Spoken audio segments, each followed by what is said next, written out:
Welcome to Springfield Reads, a virtual story time from Hyde Hall in Cooperstown, New York, and the Springfield Center Library. Today we are reading about lions and lambs. Our reader today is Hannah Conbeer, the librarian at Springfield Library. She will be reading Mouse and Lion by Rand Burkert. We hope you enjoy this story. Welcome to the Springfield Library. I'm Hannah Conbeer, the librarian here, and I'm here with Colin from Hyde Hall, and we are here to present Springfield Reads in March. Our theme for March is In Like a Lion and Out Like a Lamb, and today we have a story about a lion and a mouse. This story is called Mouse and Lion by Rand Burkert.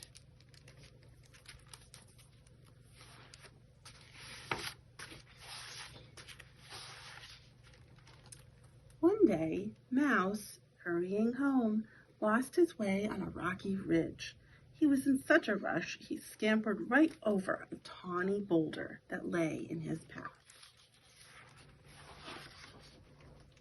Well, that boulder rolled over and caught him by the tail. It was King Lion in a bad humor, scampering over my back. While I was asleep, I'm not going to punish you, Run. I'm going to eat you. Mouse found barely enough courage to squeak, "Sire, I took you for a mountain, honestly." "Me? A mountain?" Lion mused. "That is possible." He swung Mouse to his whiskery jaws and growled. Mouse spun slowly as he dangled. He dangled as he spun. He squinted into Lion's mouth, feeling his warm breath, noting his yellowed teeth. "Please let me go," Mouse cried. "I promise to be loyal. I'm a brave mouse, sire. Put me down and I'll show you." "Brave indeed," said Lion. He did a lazy half roll, and Mouse found himself back on the ground. "Show me how brave you are." Mouse spied a tall blade of grass and hurled himself at it, shouting, "Watch me! Take this! And this!" "I see," said Lion. "How many battles have you fought, little mouse?" "Believe me, King, I tried to avoid them. I'm quite small, you see, but I don't avoid mountains. I go right over them if they're in my way.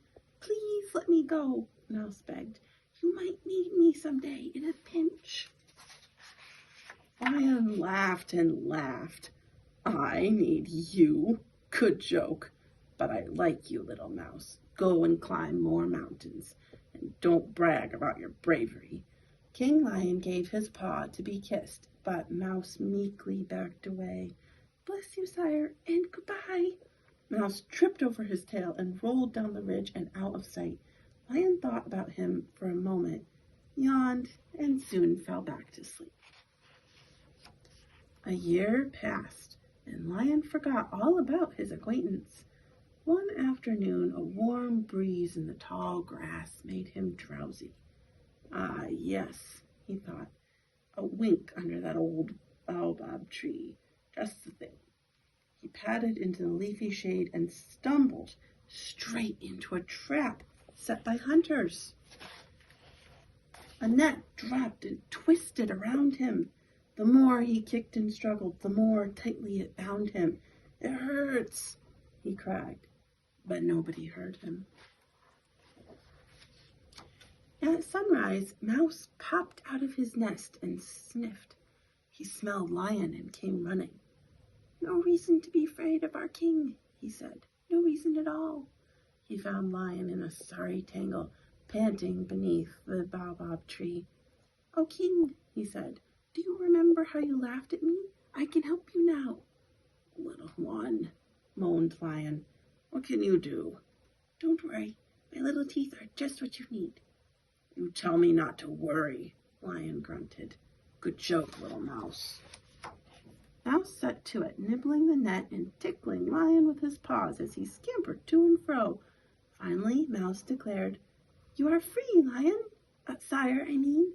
Lion stood up, shook his mane, and roared. Then he crouched low to look in Mouse's eyes. Those little eyes seemed full of darting thoughts and things to do. You shall also be free, Mouse. I grant you liberty to climb every mountain in my kingdom, even mountains that snore and rumble in their sleep and roll over when you climb on them. Visit me again, my friend. I will, Mouse promised. Now please, take care. Men are everywhere with traps to snare us, large and small. Lion watched until Mouse vanished between the rocks and grass. Then he, too, bounded away until he reached the ridge, where he could stretch and dream of bats and beetles, ants, cicadas, bright sunbirds, and scampering mice. That day, such small things made him happy.